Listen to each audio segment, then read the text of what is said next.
Welcome, everyone. Thank you so much for coming to CIVIQ.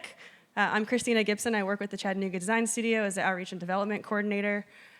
We are happy to present CIVIQ. It's a quarterly speaker series program where we try to bring speakers from thinkers from all over the country to talk about urban design and planning issues that are critical to our cities to inspire and inform Chattanoogans. So thank you for being here. Is this anyone's first CIVIQ? Wonderful. Thank you for coming. Awesome. So the Chattanooga Design Studio, if you haven't heard of us, we're an independent nonprofit community resource that promotes excellence in urban design through education, facilitation, and collaboration. And CIVIQ is presented in partnership with some of our sponsors, Lyndhurst Foundation, Reagan Smith Associates, and then we're happy to be hosted here tonight by the Camp House. Let's give it up for our sponsors and partners.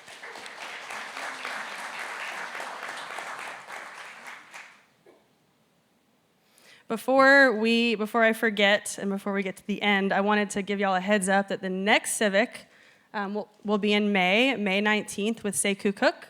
The topic is hip-hop architecture. He's recently published a book last year on the subject, so please save the date, mark your calendars for that.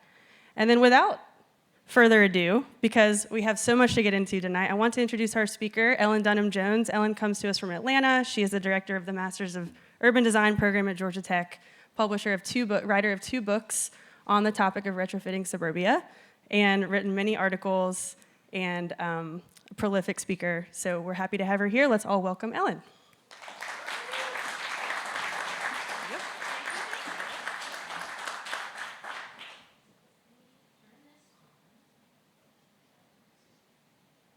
Now. All right. Thank you very much, Christina, and good evening, Chattanoogans. I am delighted. I love sharing my research on retrofitting suburbia. I am a true nerd. Really, my hobby is building my database on this stuff. It sort of fascinates me, but it really is also, my goal is to help you try to get more ideas of how Chattanooga might redevelop, re-inhabit, or regreen its aging suburban commercial properties. Now I'm going to see if okay, whoops, yeah, we've already got, there's the title slide. I have been researching how dead malls, dying office parks, and the countless parking lot dominated sites have been retrofitted into more sustainable places for the past 25 years. 11 years ago, June Williams and I published the first major book on the subject. Since then, I have been maintaining our database and have seen tremendous growth in both the quantity and quality of the retrofits. When we wrote our first book on retrofitting suburbia, if you were doing anything to reduce dependence on the automobile, you got in the book, pretty much. That was where the bar was. Now, communities are asking, well, while you're reducing automobile dependency, what are you doing for equity, for climate change, for public health? So the retrofits have become so much more ambitious and better designed that June and I decided we really had to write a sequel to tell all the new stories. So today I'm going to share a range of case studies that I hope will inspire you to use redevelopment and retrofitting to simultaneously address multiple challenges. And these are the challenges that our suburban communities were never designed for in the first place. So I promise not to show you all 2,000 examples in the database, but it might feel like it. So every retrofit is unique, but it's useful to recognize the three major urban design strategies. Redevelopment into more walkable, mixed-use urban places is the strategy that most communities are really looking for if they've got a dead, underperforming property. They want to rebuild their tax base, get some more, and they do want to address some of these challenges. But so the project right here is Meisner Park down in Boca Raton, Florida. it's the very first example of what now are over 125 dead shopping malls that have been redeveloped into new downtowns. So redevelopment can be really, and it's now the second largest contributor of tax base to Boca Raton. It defaulted to the mall land, kind of, they just stopped paying taxes. It defaulted to the city. The city recognized, while they owned it, they said, we want this to be redeveloped, but we need more green space. And so they required that a certain amount of the space would become park. So it's arranged as a linear park, flanked by retail at ground and office and apartments above. It's been added to over 7 times. This was back in 1992 when it opened. And it's really, every time kind of the price point has gotten higher. Everyone thought they were crazy at first. Now it's like, whoa, we like Meisner Park. But redevelopment, this has triggered a lot of 125 other communities to try to do the same thing. But redevelopment only really works in strong markets. So in more slower and or stagnant markets, a really great strategy is to re-inhabit those existing buildings with some kind of social infrastructure and otherwise more community-serving uses. And it's an opportunity to really relocalize the economy, the ecology.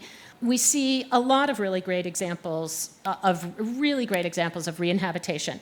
The one I'm showing here, this is Willingboro in New Jersey, right outside of Philadelphia. This was one of the second and third sort of Levitt towns. After Levitt built in Long Island, then he built in New Jersey, and this was their commercial strip. And it had gone completely dead. The Woolworths was re-inhabited with a library. There was jobs went into a former big furniture store. They've got a community college that came in. And they removed one building to create a town green and then depaved a lot more of their parking lot to help better collect the stormwater and perform. And they created, for almost no money, they created a true town center. It's now attracted a lot more retail back because there's now more people there. So the re-inhabitations, loads and loads of examples. The third strategy, and in my opinion, it doesn't happen enough. I wish we had a lot more funding mechanisms for it, but is re-greening. Because we never should have built there in the first place. We either built on top of wetlands, as in this example. We piped everything around. And now so this example is a strip mall in Minnesota. As you can see in the before photograph, not only did the strip mall fail, so did the culverts underneath it. They're perking. And so they were able to get a grant to reconstruct the wetland that used to be there. And they built this beautiful wetland. Well, what did that do? That created lakefront property and attracted the first new development in over 40 years to an extremely low-income area. We see this over and over with the regreenings. A well-designed park tends to increase adjacent property values at least 30%. So there are lots of different kinds and strategies and ways of regreening.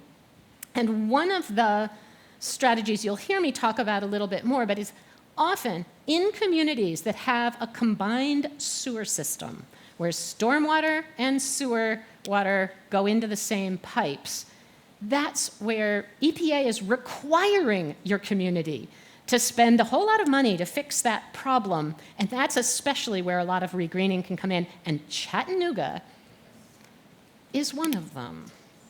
So, all right, so those are the 3 strategies, and you're going to see, in my opinion, really the best retrofits combine aspects of all 3.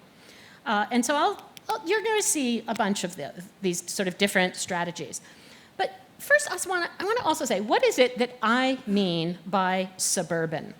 This is not about municipal distinctions or census definitions of cities versus suburbs. When June and I are talking about retrofitting suburbia, we really are simply talking about the social, economic, and ecological impacts of suburban versus urban form. So in this slide, at the top, you see the suburban form. Suburban form is basically a box surrounded by flat-ish space that is either lawn or parking. The green space is kind of the leftover, the background, and the streets tend to be very dendritic. Think of a tree. The highway is the trunk, the arterials are the branches, and all the little twigs are the cul-de-sacs. So that's suburban form, oversimplified. Urban form, oversimplified, is a box that fronts a sidewalk. If there's parking, it's behind, in the middle, or underground. The green space tends to be very much foreground. Feels like an outdoor public room where the buildings are simply making the sides of that outdoor room. The streets are walkable, smallish blocks, often in a grid. It might be a cranky grid, but they're much more interconnected. And so why is it that we're seeing, we built, post-World War II, we mostly built suburban form. And there's a whole history to kind of why we did that I'm going to assume people in this room are more or less familiar with. The question I want to ask is, so why are the suburbs now retrofitting? Why are we beginning to retrofit them? And so there's a bunch of reasons. There's a little too much text on this slide, but one is simply we have an increasingly abundant supply of aging and underperforming commercial properties in the suburbs. Whether you're talking about the retail apocalypse, whether you're simply talking about aging out. I mean, if we built a lot of this stuff in the 50s, 60s, 70s, 80s, and it wasn't built to last, most of it. And so both the buildings, but also the infrastructure, the roads, the pipes, the wires, all are coming due. And quite frankly, places that are built out at very low density really don't generate the tax revenue needed to pay for the true replacement maintenance. The only way most communities can begin to pay for the maintenance of their existing infrastructure is by densifying and building more development.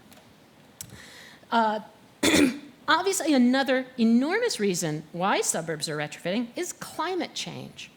Those pipes, those roads and wires, those buildings were built at a time when we just piped everything away. We just storms have gotten more and more severe.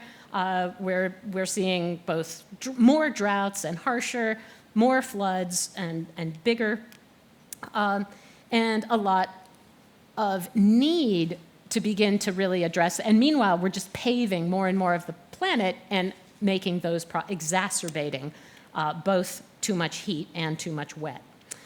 We're also, another change, the changes are just within our communities. Our demographics are changing quite dramatically. Much smaller and more diverse households. We also have a shrinking middle class.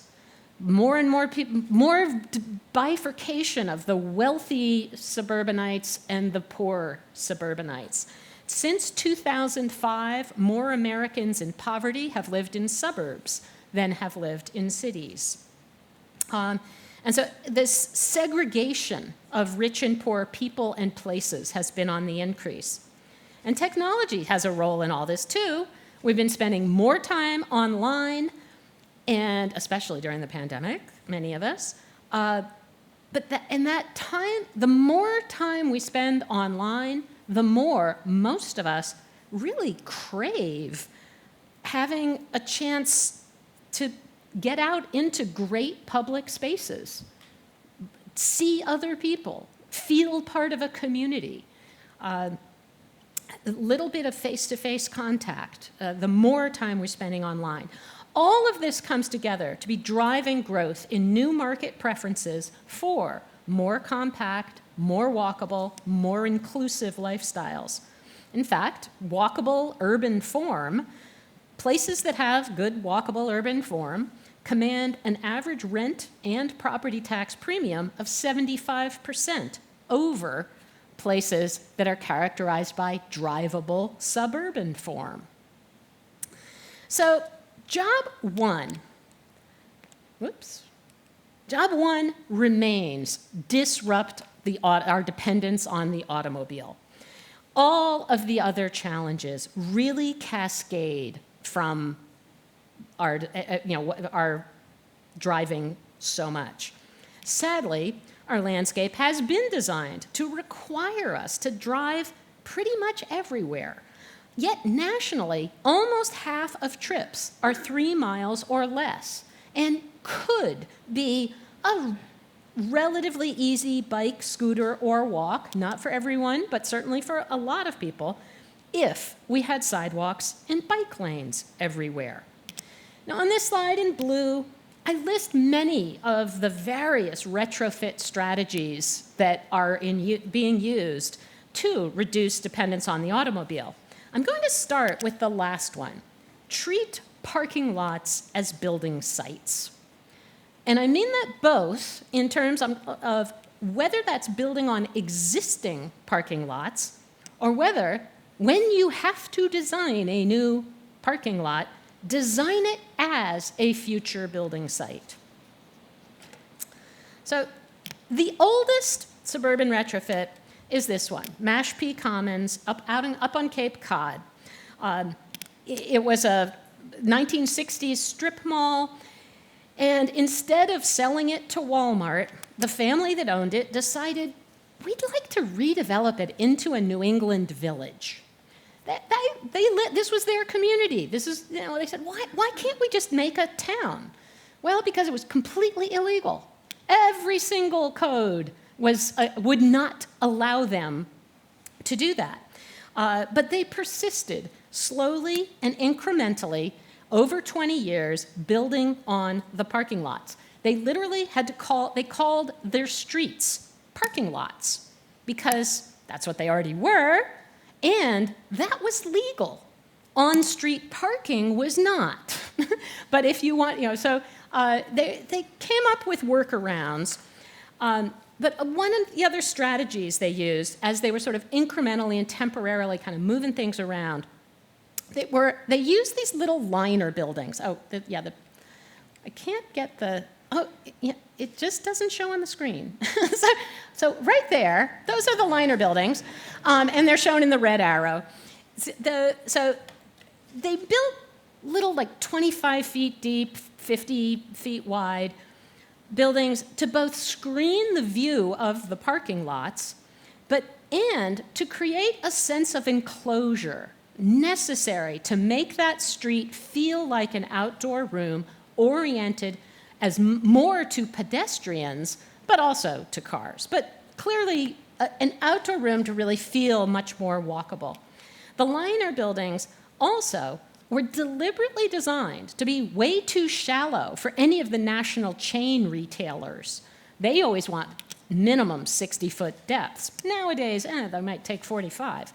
They're downsizing. But at the time, what these were designed to be for all the local small businesses, and deliberately designed to make sure that the local businesses got that much more window shopping space, and view, kind of trying to give them a little bit of a help. So it's gotten much, much easier to redevelop sort of since then, and Mashpee has now got permission, well, they're going for even a big permission, trying to get permission to really expand and be even more compact in their new developments. So they're chugging along and doing really quite well. Now, you guys should recognize this one. Eastgate Mall, that then became Eastgate Town Center. Here in Chattanooga, I'm showing it really because I think it illustrates a very typical trajectory of what's been happening with the malls. So I'm going to, in 1962, it was built actually as an open-air shopping center. That's the photograph, black and white photograph. And it was Chattanooga's first mall. It was built on the site of a former drive-in theater. By the 1970s, it became, there was a fire, it became enclosed, it was rebuilt and it was enclosed, and it thrived into the 1980s until the department stores left due to competition from Northgate Mall. 1998, Brainerd Town Center planning process began, and I'm sure there's people in the room who know much more about this than I do. But part of that included hiring Dover Cole, a Florida-based urban design firm, who came up with the sequence of drawings there in color that were intended to, again, incrementally, slowly transform the mall into a new downtown.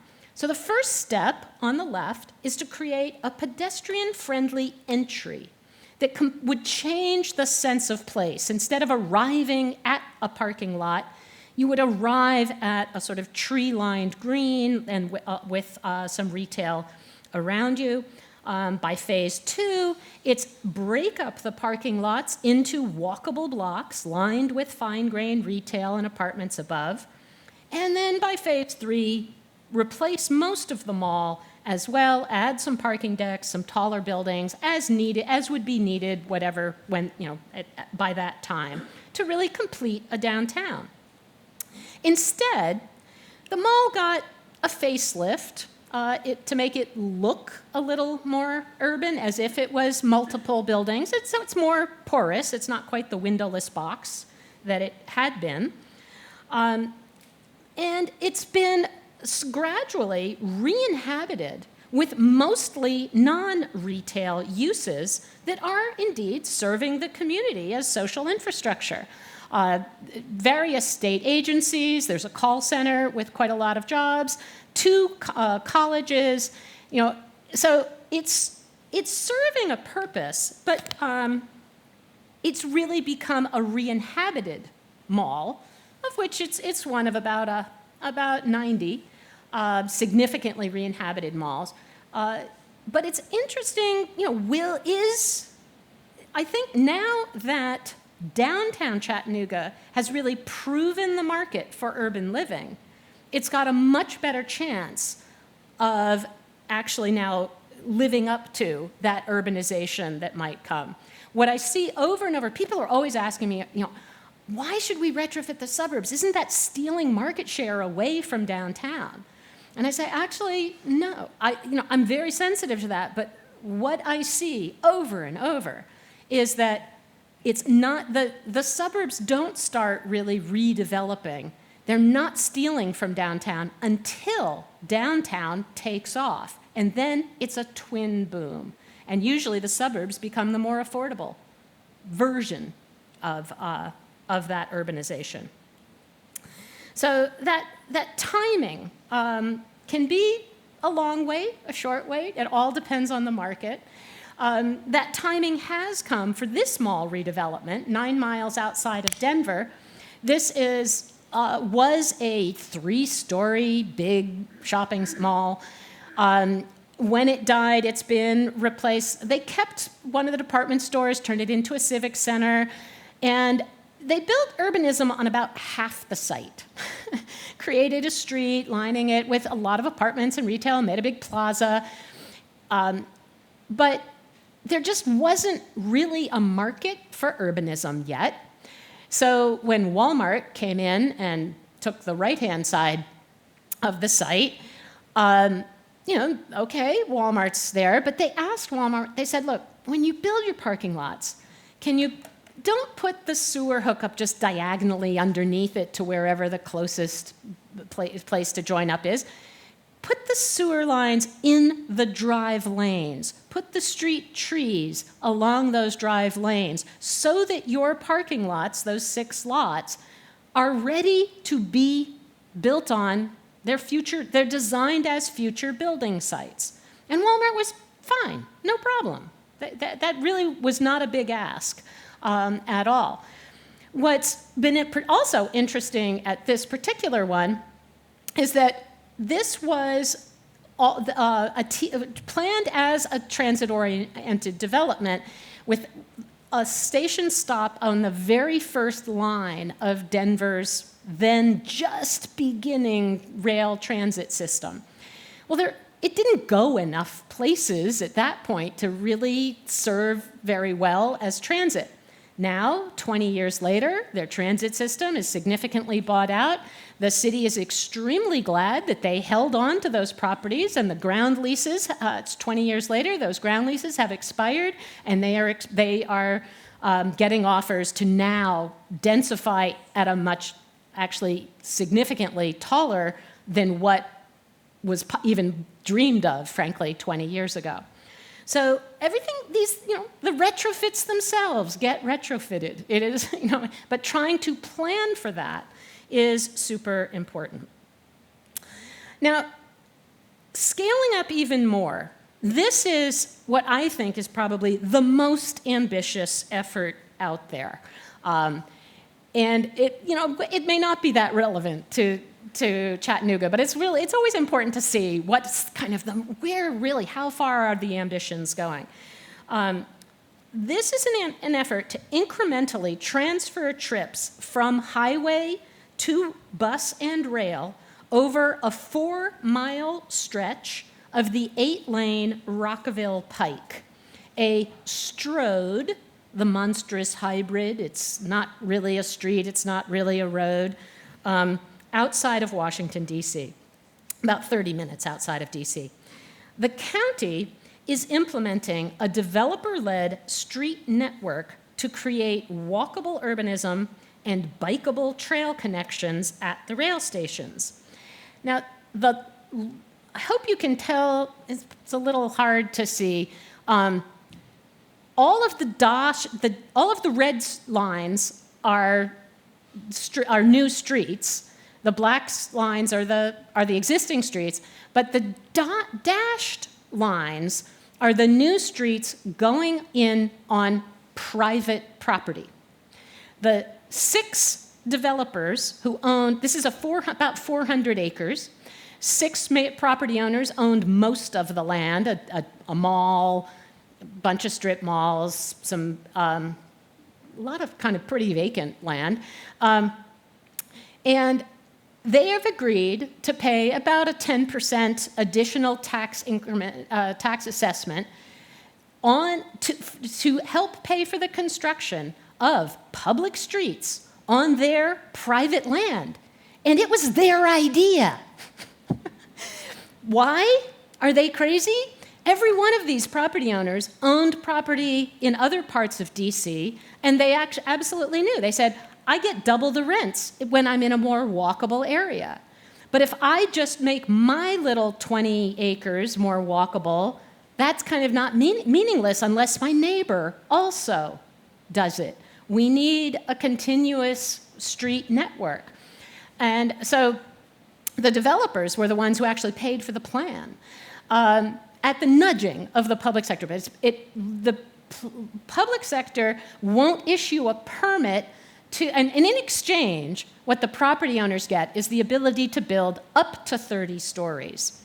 But the public sector won't give them a permit to do that until the new infrastructure in the streets are in place.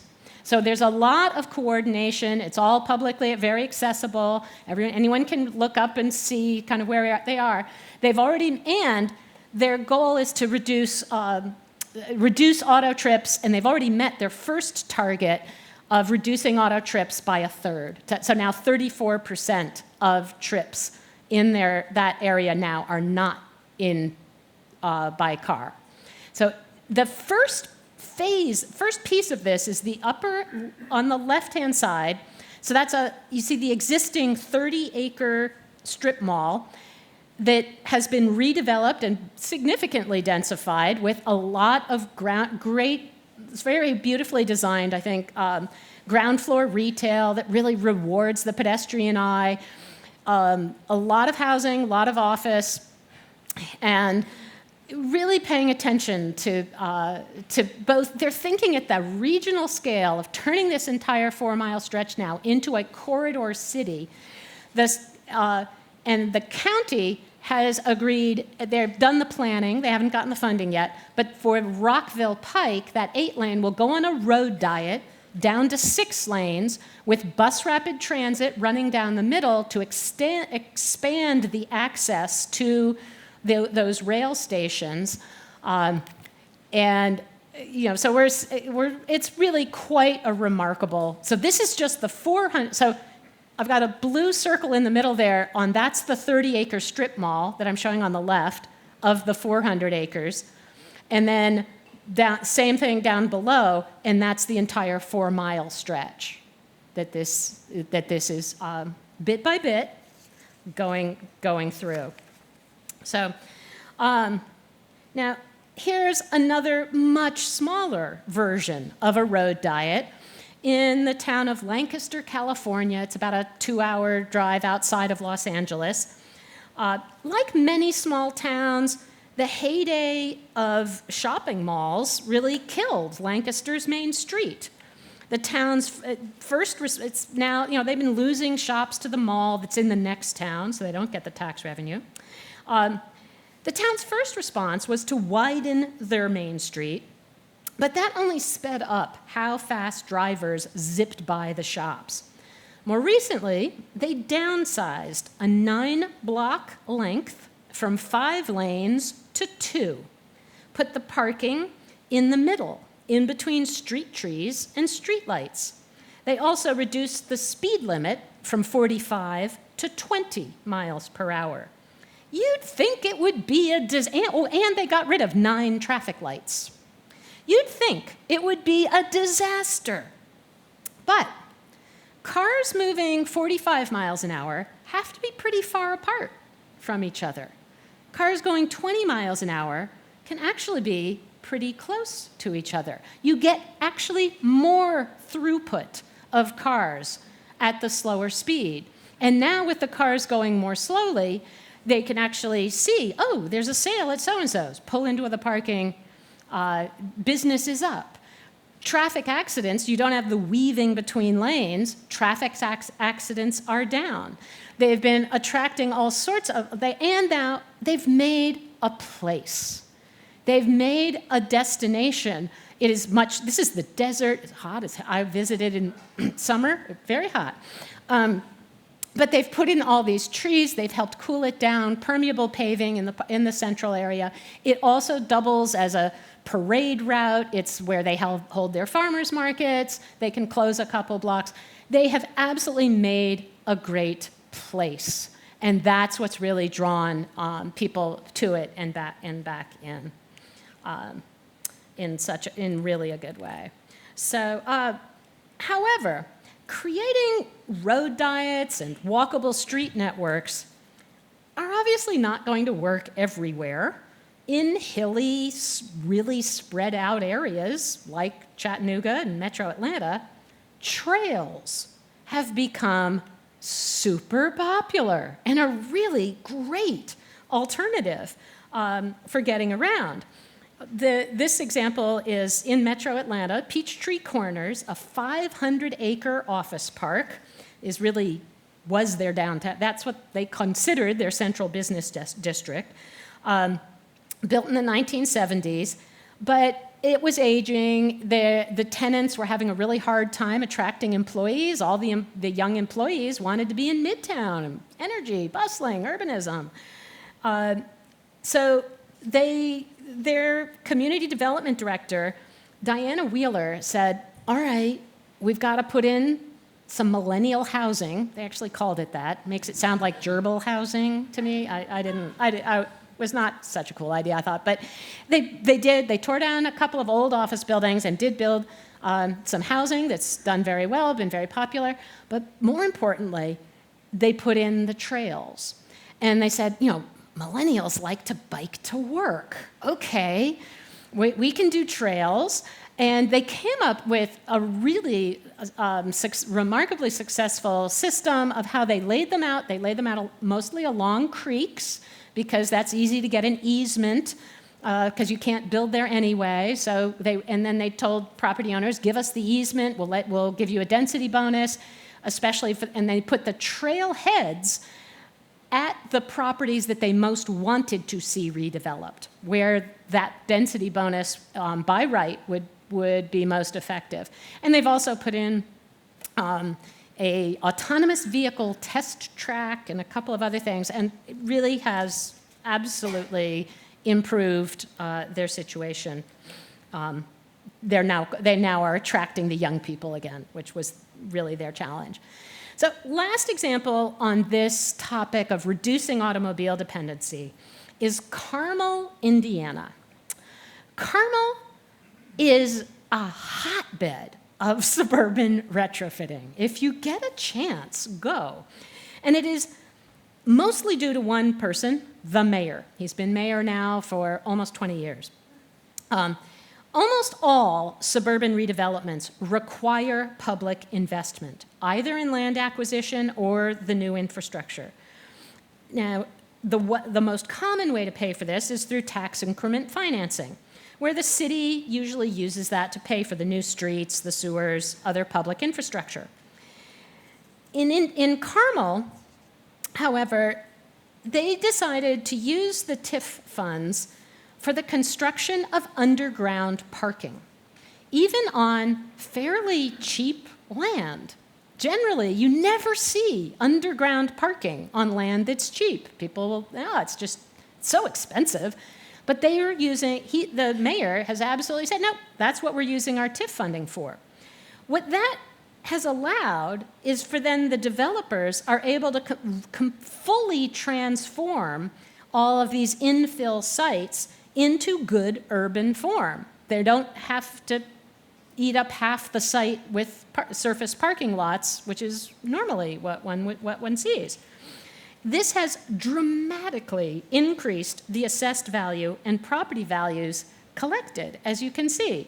Here, the before, a fast food joint, either 34,000 or 52,000, the left and the right, and then the afters, close to a million. So he's actually been able to reduce property taxes throughout the entire city. That's why he keeps getting reelected.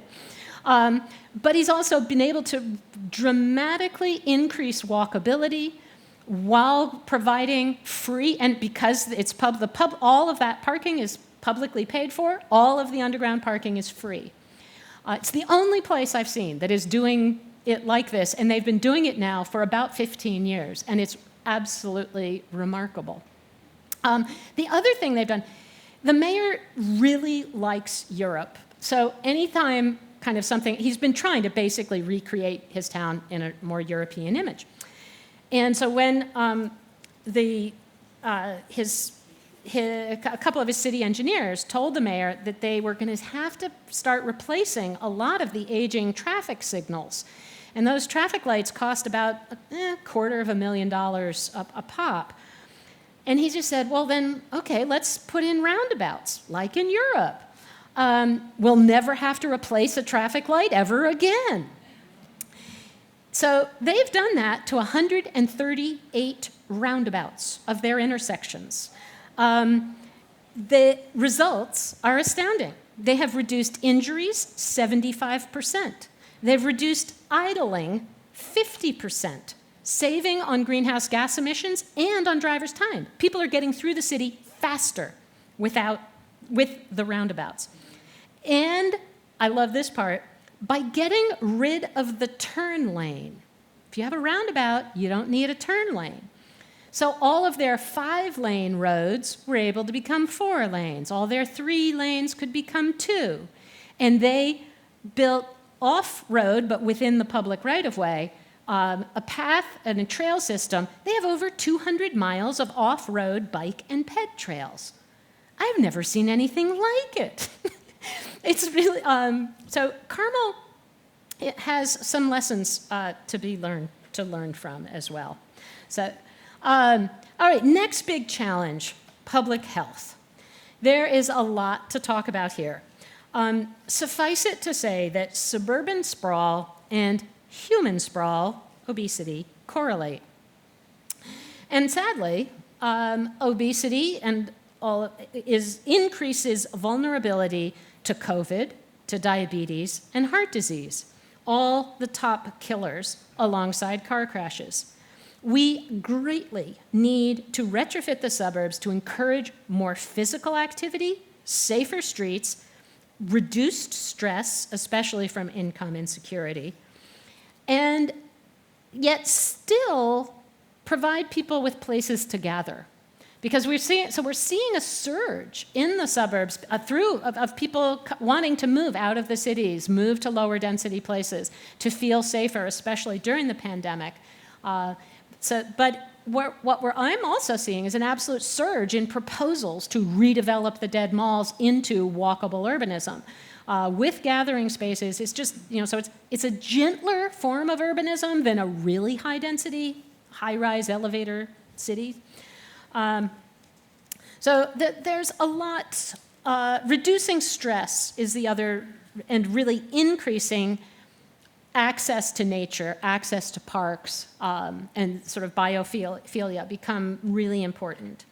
So one way to improve public health is simply to improve access to exercise, health, and medical care. As in these examples of re-inhabited malls and big box stores, countless, these are just a few, but you guys might know in Nashville, the 100 Oaks Mall, where the second floor was taken over by Vanderbilt Health, and it's completely revived the almost dead ground floor of retail, because now, who goes to a doctor's office and doesn't have to wait? You always have to wait. But they'll give you a beeper, and you can go downstairs and check the sales until your lab results or your doctor's ready to see you. So lots of examples of the med-tailing, they're sort of sometimes calling it, I think an awkward term, but the retailing of medical care moving into former retail spaces. This example takes on a different health, addresses, I think, a health concern that actually the Surgeon General announced the US was in a loneliness epidemic pre-pandemic. That was in 2017. But it's only loneliness has only increased during the pandemic. When chronic loneliness is the equivalent of smoking 15 cigarettes a day, it's very dangerous to our health, and it is especially prominent in suburbia, especially amongst teenagers and the elderly, the people who can't drive, who feel trapped. This is a redevelopment of a dead Cinemaplex into a movie theater-anchored mixed-use town center. And it really does, I think, a great job of inviting people to engage with their community in two ways. First, it activates the streets with fine-grained boutique retail and restaurants while putting the big floor plate stuff up above. So the diagram on the left shows one of the bigger blocks where you've got all this fine-grained retail at ground, 2 levels of parking, and then a Target store up on the top. And you can see in the photograph, you can kind of just see the escalators that take you up to the top. That Target store is performing best in the region. It hasn't hurt it to be up above, but and that same strategy in their office buildings. Fine-grained stuff below, big floor plate stuff up above. Same with the movie theater. Lots of restaurants at grade, and then put the big, windowless box stuff up above. The other cool thing that they did was they activated their 1-acre AstroTurf town green with an LED screen on the side of the theater that provides programming all day long. So they can have yoga classes early morning. They have classes for toddlers and parents, mid-morning, lunches for the office workers, programming. They do after-school stuff, and then at night they show every local sports team game. You can go there for free and just sort of hang out. You don't have to spend any money, but they absolutely they know that they're tempting you as you walk by the streets, that you are very likely going to be doing this. I see a lot of these heavily programmed town greens in suburban retrofits. In suburbia, generally, people have plenty of access to leafy green. What they need in a park is access to other people. And so this developer, the president of this firm, Jody McLean of Edens, she was herself going through a certain amount of depression. And when she heard the Surgeon General talk about the loneliness epidemic, she was like, this is what we are going to build. This is very deliberate. All right, the next challenge is supporting an aging population. The suburbs were originally designed for young families with a car. Today, 2/3 of suburban households do not have children in them. Those once young parents are now empty nesters, creating a need for more lifelong communities with homes for downsizing seniors and complete streets with more opportunities to take transit, walk, or bike to everyday needs. Part of how we do that is to integrate senior housing into walkable neighborhoods instead of out in the distance with some nice, lovely landscaping and a van that takes them to the mall once a week. So this is one example of a dead mall redeveloped into senior housing, into a senior housing anchored mixed-use town center. The mall had originally been built on top of a wetland, and its runoff had been polluting the lake for decades, and the redevelopment built extensive underground tanks and filters to ensure that there would be zero runoff ever again from the site. Because they're on this spongy soil, they had to build with steel pilings. And while they're putting in the pilings, they also put in geothermal pipes, which then heat the sidewalks and melt the snow and ice so that the seniors aren't falling. It's a really wonderful, very successful project. It's also a pretty expensive one. The seniors who can afford to live at this one have very healthy bank accounts. So this isn't the only solution. The more affordable is often just to do the re-inhabitations. So on the left is a Days Inn motel that has been re-inhabited now as senior living. And it's located it's an out parcel of a mall where they can walk and get a lot of activities, and they're right across a little too busy street, but a busy street to a library. On the right is a little old office building in Silver Spring, Maryland, that has been converted into co-housing, most of whose residents are seniors, and they've turned the parking court into a courtyard. It's actually, I'm really glad we were able to find this photograph, because when we went and visited, it was so green, you couldn't get a really good photo to show the space. But really a great example. And another really important strategy, I think, is of value both to helping to support the aging seniors in suburbia, but also younger folks trying to move in, is just recognizing that there are a lot of people who don't need that really big house anymore. The downsizing seniors love the missing middle type of housing. So this is an example of a cottage court this was is a relatively affluent community in Rhode Island that decided they needed some affordable housing. They picked the former auto body repair lot.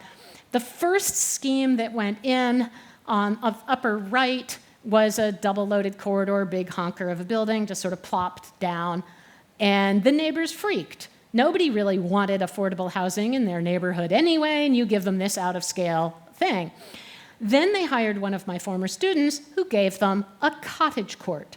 That is 15 units on 1 acre. That's actually pretty dense. That can support bus service. But it doesn't look dense or feel dense because it maintains the scale and character of the rest of the street.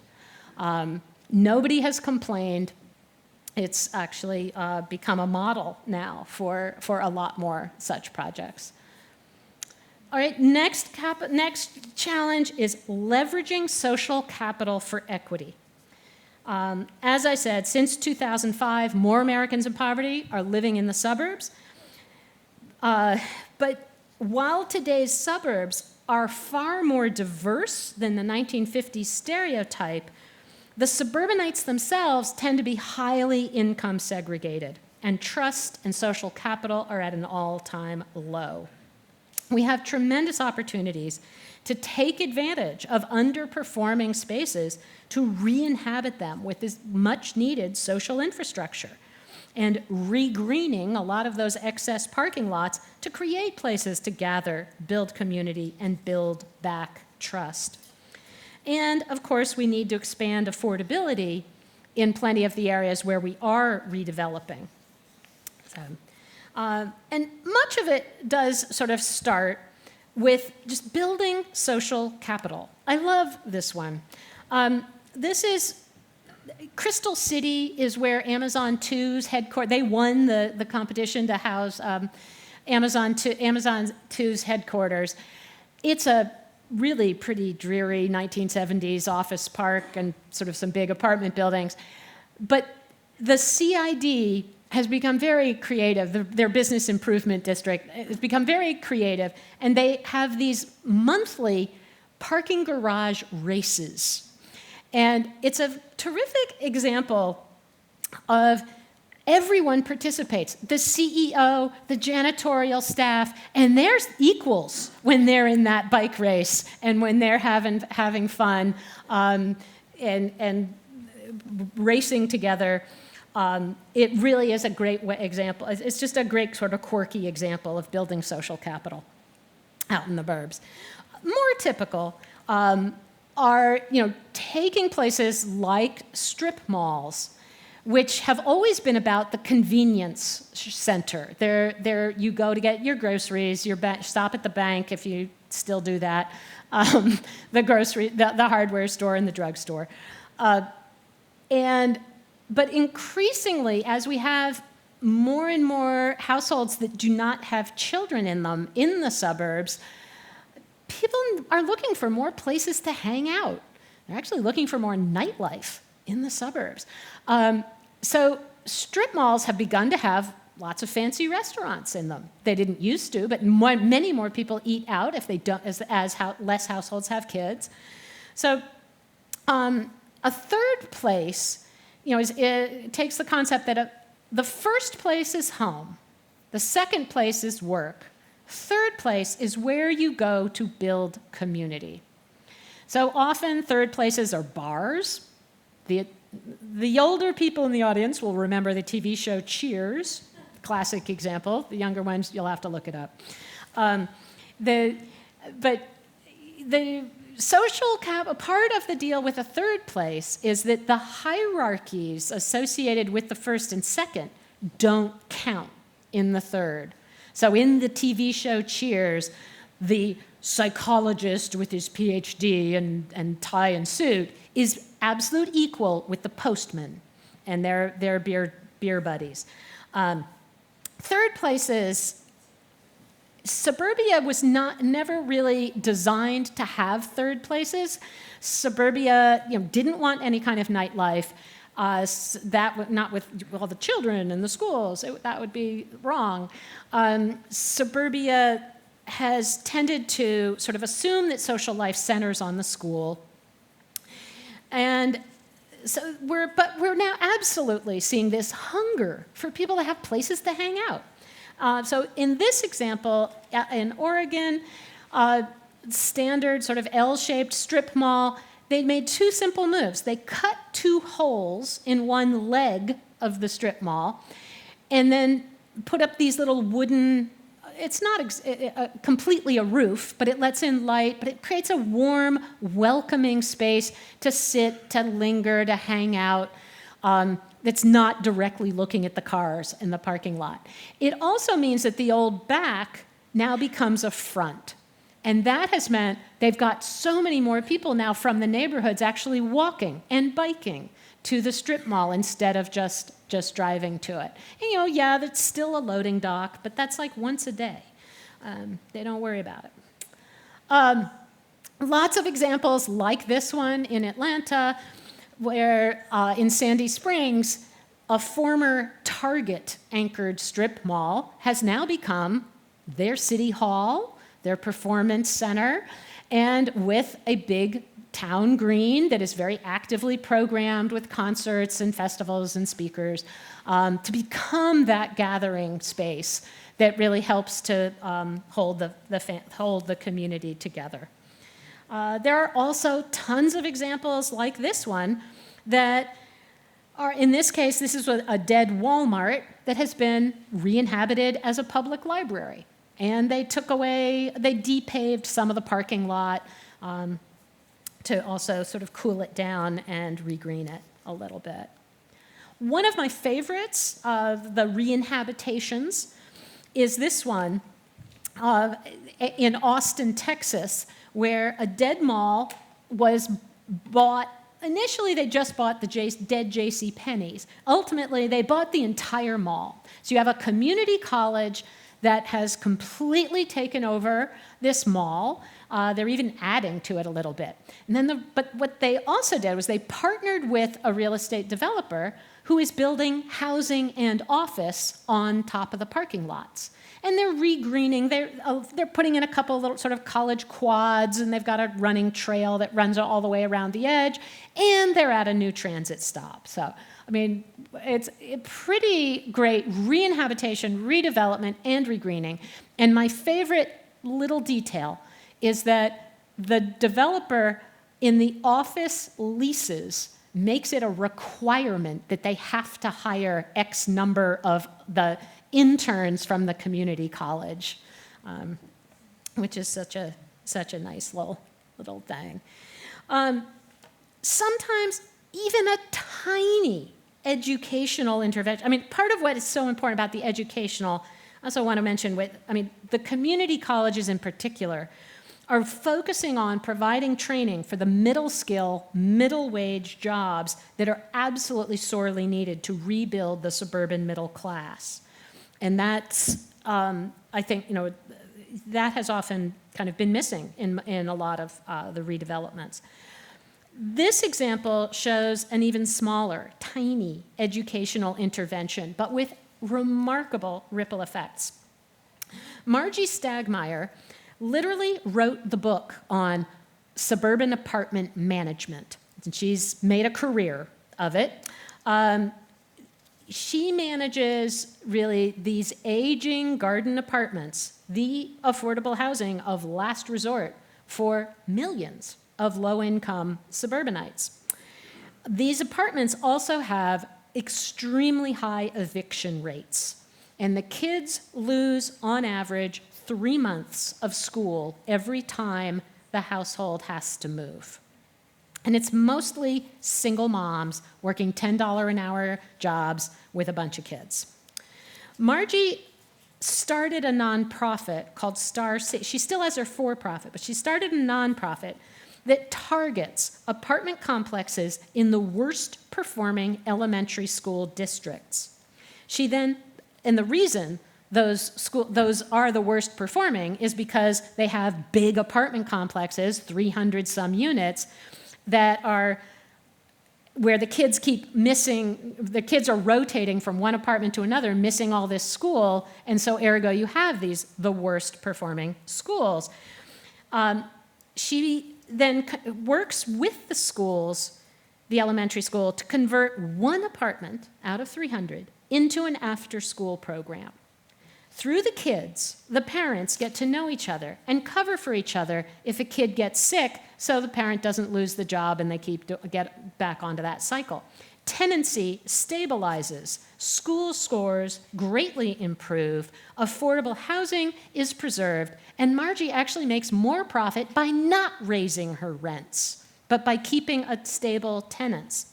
Garden apartments are aging out, many of them condemned, not replaced, others redeveloped as luxury condos. We need to preserve and enhance these places, or if we are allowing them to get redeveloped and densified, require 100% replacement units at the same rent. All right, I'm running out of time, so I'm going to skip this one other than to just say sometimes you can build more affordable housing by simply, again, increasing the density. Boulder bought out a mobile home park and then build them up as as duplexes and triplexes, doubled the number of affordable units. And they're all solar powered and added a playground and a community center. Next challenge is compete for jobs. Suburbia has long been the engine propelling the white middle class. Now that the middle class is shrinking, suburbs are increasingly bifurcated, and we're seeing markets with high wages where over 150 office parks and corporate campuses are being infilled with residential and retail, where walkable urbanism has become the new amenity to attract the new digitally savvy workers. But that's on the one hand. On the other hand, we see in the weaker markets, jobs are more likely to be created by re-inhabiting those underperforming properties with services and incubators for entrepreneurs. In Atlanta, Atlanta's Plaza Fiesta on Buford Highway is one of the many shopping malls that have been revived as an ethnic mall. It serves the area's new immigrant families with Spanish-speaking lawyers, pharmacies, specialty shops. In this case, the owners subdivided one of the junior anchor department stores into 140 10-by-10 stalls. The owner gets twice the rent, and 140 small, mostly immigrant entrepreneurs are running small businesses. I'm going to skip this one just to say design matters. If you're trying to build walkable urbanism, you don't hire a strip mall architect to design your Main Street. They got the bones of this project right, but frankly, the architecture is horrible. And I hope it burns down and they start it over, because they got the streets they did otherwise. They were doing great things. Design matters. If in an office park, this is where my Georgia Tech students would like to actually go and work if they're going to have to work in it. This is an anti-corporate retrofit of an old taxi distribution center that is completely anti-corporate, completely, it's all about the startup, the fresh ideas, the fresh air, the opposite of a cubicle farm in a glass-sheathed monolith. It's about authentic recycled materials, big glass garage doors that can open up. At the same time, though, at the even bigger scale, there are these, in the hot markets, there are big office parks. This was a 300-acre IBM office park. They inserted in red the new walkable streets in between the in black existing suburban streets. That has infilled and attracted great amounts of housing, office, and now they're attracting really big major office deals that they're excited about. The last challenge really deals with dealing with climate change, adding water and energy resilience. The suburbs were not designed with climate change or environmental sustainability in mind. We cover a lot of different strategies in here, and we're not seeing very much happening on the energy side. It's so much easier if you're going to do energy efficiency to do it from scratch than it is to retrofit with it. But the good news is anything we do to reduce energy use also reduces water use and vice versa. So And it's just, that image makes me cry when you look at how many streams we have culverted. That's what we've done that's Philadelphia, but that's any city. Pick any city, you'll see the same thing. On energy, one great example is in another Austin example, a former airport that so it is kind of starting from scratch, where every house is solar ready. They've built a microgrid that now has both south-facing but also west-facing, so that you actually hit the peak times that you need for the solar power for the grid, the microgrid to really work. They're also doing some remarkable things with affordable housing and the use of real estate transaction fees, an underused tool, but that allows that every single real estate transaction in perpetuity on that site, 0.25%, I think, goes into a foundation, which then is it is used for subsidizing a secondary mortgage, the affordable part of for lower income folks. So lots of really good things at Mueller. On the water side, we just need so many more examples like this. In 1970, a mall was built in downtown Meriden, Connecticut. We did a lot of that building in the malls and downtowns with urban renewal funding at the time to try to compete with the suburbs. This one, like a lot of malls at that time, was also built right on top of a creek. Nobody thought that would be a problem. Well, it leaks like hell, and it's flooded massive. The whole downtown has flooded numerous times. They've torn down the mall. They tore up the culvert that were holding the creek, daylit the creek, and turned the entire site into a stormwater park. It's basically, during dry weather, it feels like a park, but it's designed a little like a bathtub, and it holds all of the stormwater. It removes 200 downtown properties out of the floodplain by now, and so that has helped really trigger, and you can see it working. That was last summer, a major flood, and it held it all in the park. We have a great stormwater park in Atlanta. There are weddings held at this. This is a sewer water retention pond, and there are weddings held at it because it's beautifully designed. But this was a combined sewer overflow solution that instead of just doing the tank underground that would have cost $40 million, make it open air, make it an amenity. It cost less, and it's absolutely increased park access and property values. Sadly, it's right next to the Beltline, Pond City Market, all of these things together.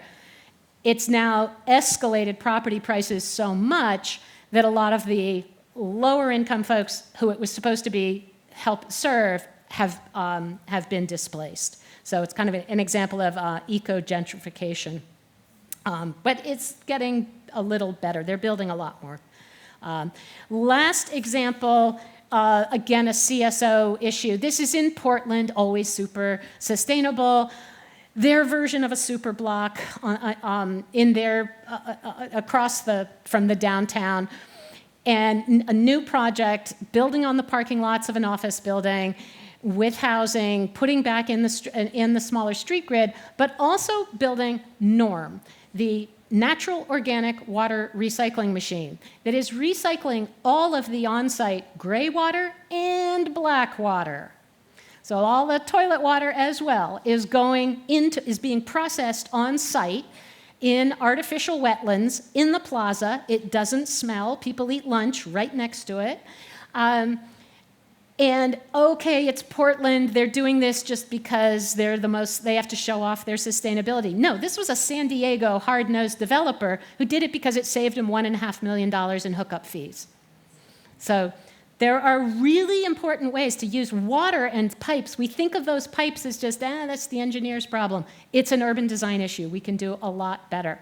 So last slide, what can you do to disrupt auto dependence, improve public health, support an aging population, leverage social capital and equity, compete for jobs, and add water and energy resilience? As individuals, I would hope you would participate in planning workshops, meet your neighbors, support road diets and rezonings. Rezonings of areas, not spot zoning, but rezonings with a vision. The public sector, lots of strategies. You can audit, really, do you know where all your publicly owned parcels are? Because that, if the public sector owns the land, you've got that you can do something good with it. Conduct city or county-wide strategic vision planning, identifying opportunities to where to regreen, where to re-inhabit, where to redevelop, or at least facilitate those things. Rewrite the regulations. If your zoning was written in this last review, last updated last century, it's out of date. Meet emerging markets and community desires. Insert protections against displacement. If you are worried about gentrification and displacement, there are a lot of different strategies. I've listed a couple here. And in the private sector, plan for future retrofitability and design to meet tomorrow's challenges, not just kind of the old models. And last word is just partner, partner, partner. We're all in this together. So thank you very much. Sorry I've kept you late.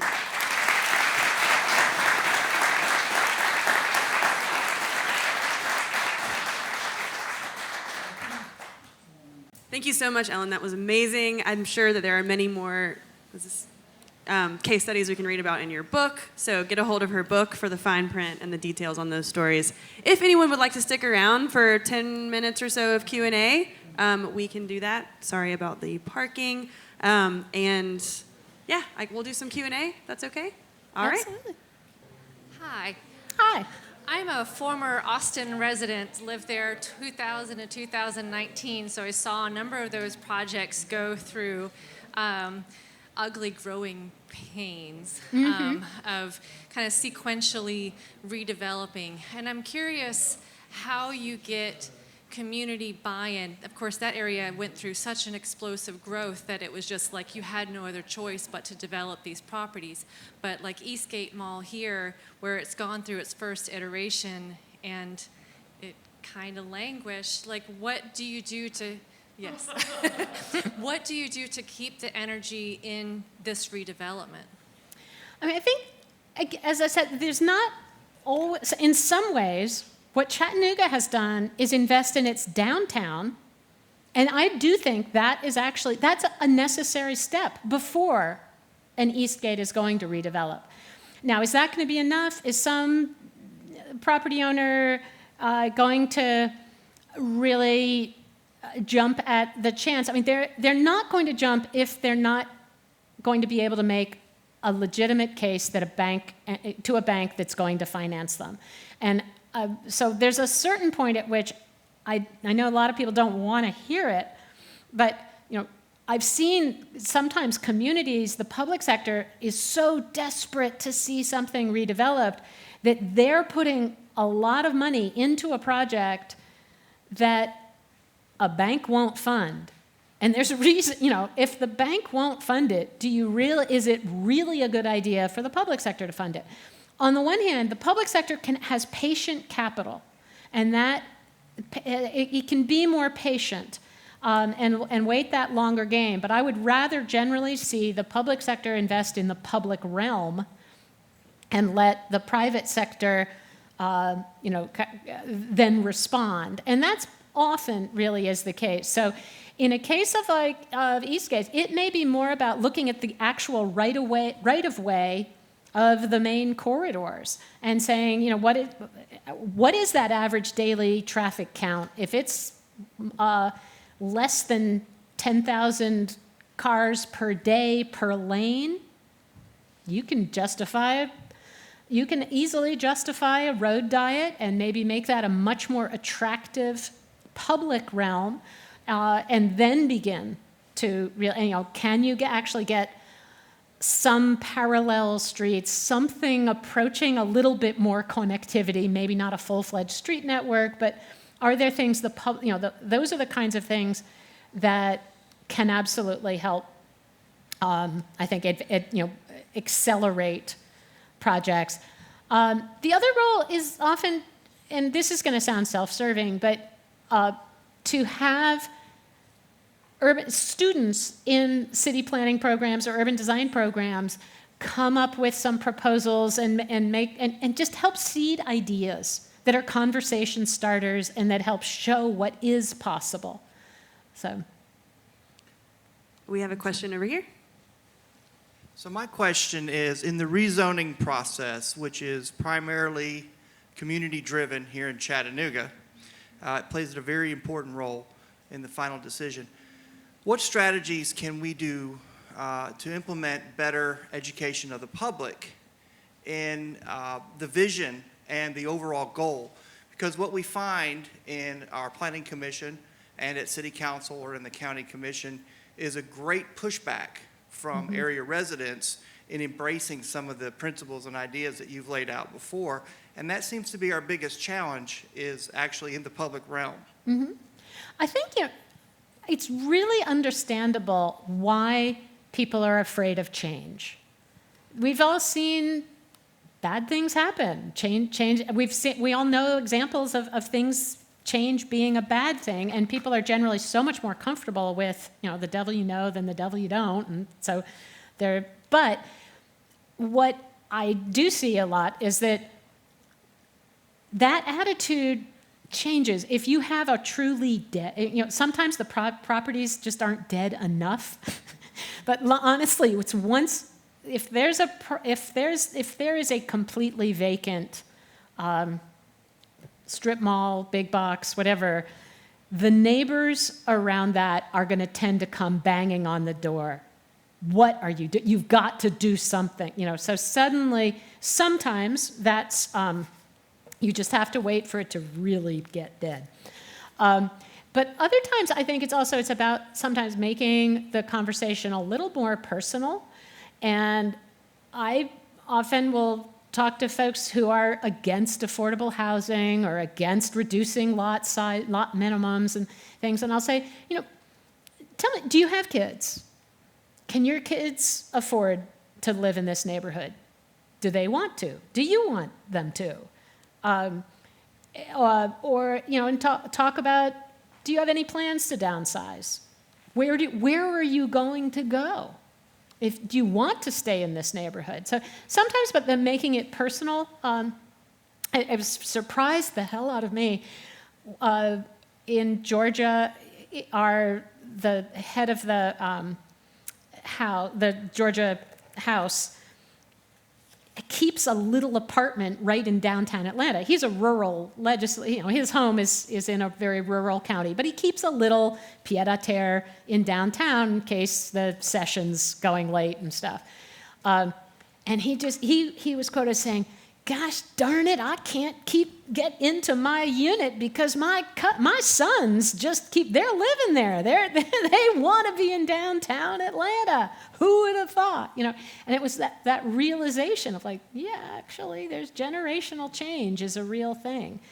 I feel I have tremendous respect for the people who are willing to give up their time to serve on local zoning boards. I mean, that is a pretty thankless job.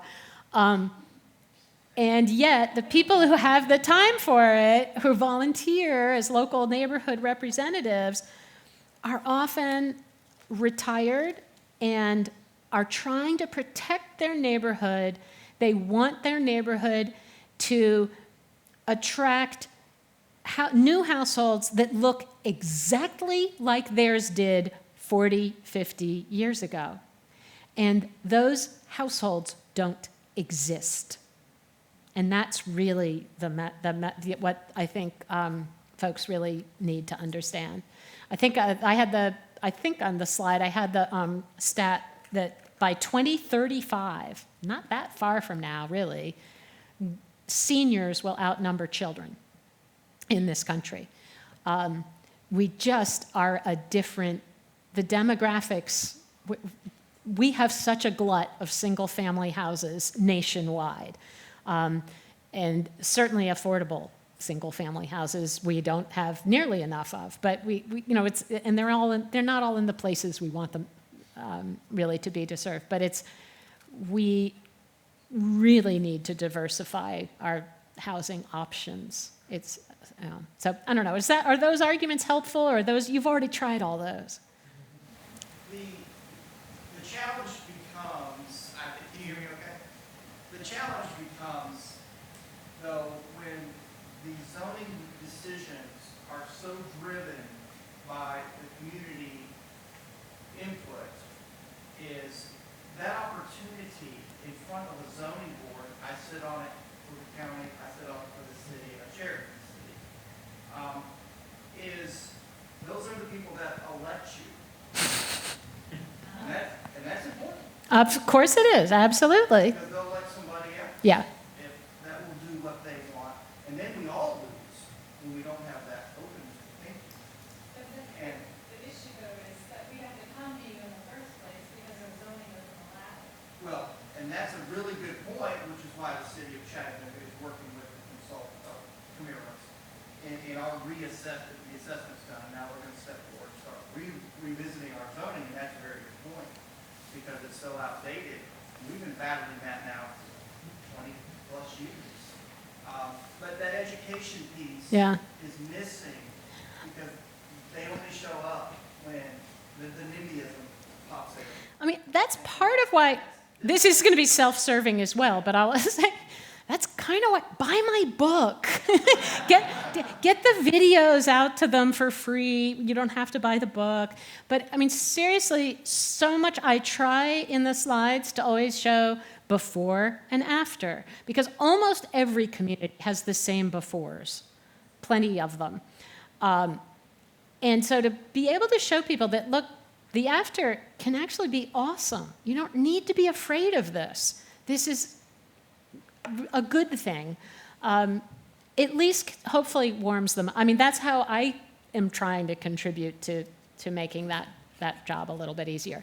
It still is it's still always countered by, but our community's different. Our neighborhood's an exception. There's always there's always going to be some of that. Let's take maybe 1-2 more questions. I know there's probably a lot. I saw one over here in the back, Val. Not really a question, more so a comment. First of all, I'm from Gwinnett. I was born and raised in Gwinnett County, which is the picture of suburban sprawl, especially in the height of the 90s. So I'm sure you have lots of thoughts and opinions. But my husband brought me here. He's like, hey, if I get a babysitter, do you want to come to this? And I said, absolutely. So I work in healthcare. I'm a speech therapist that works mostly with the geriatric population, those with dementia and cognitive impairment. So I thought it was very interesting how you incorporated that, because that's not something that I was expecting to hear about or learn about. So I thought it was very interesting to see how that kind of intersected with something that I'm familiar with. But your point about the isolation, I don't know if you're aware of this, you probably are, but when you socially isolate people over 60, their rate or their risk of dementia increases by 300%. So I didn't know it was that high. yeah, it's pretty astounding. So it's going to be very interesting to see how everyone comes out of COVID, if we ever come out of it, and the lasting impacts of that. But I thought it was very interesting about kind of how everything's intertwined. So thank you. You're welcome. You're welcome. Yeah, there are a lot of there's a lot of work on, I think, trying to recognize how, I mean, the baby boom generation, basically, I'm part of it, we built a habitat that we will not be able to age in gracefully. And so the younger folks, you guys are going to have to, someday, that day unsadly will come when you have to grab the car keys from your parents' clenched fist. And it's not something anyone looks forward to. The feeling of losing access to the car is the losing that independence and being socially isolated, being trapped. And we don't have enough good options out there yet. We need a lot more. Okay, let's do one more question, and then we can hang out and hopefully chat with Ellen for a bit more. I saw this hand over here. Well, just in that line of thought, have you seen success with communities? Thank you. Along that line of thought, have you seen success with communities working with improving their zoning ordinances to allow more accessory dwelling units where you can not just densify, but maybe keep parents close by? And Absolutely. The accessory dwelling units is a great way to both, in some cases, it means that the seniors are living in their house, and it's the young kids kind of moving into the ADU, and other times it's the opposite. It's still remarkable how often a lot more cities have adopted ADUs, zoning made it legal, but there are still hurdles to getting it approved, getting individual applications approved because of a lot of still neighbor resistance. In Atlanta, yeah, we're allowed to have ADUs, but not very many are getting built, and a lot are getting denied the permits. But it is where they've worked, and they've worked a lot more on the West Coast. There's quite a lot on a lot of West Coast cities now.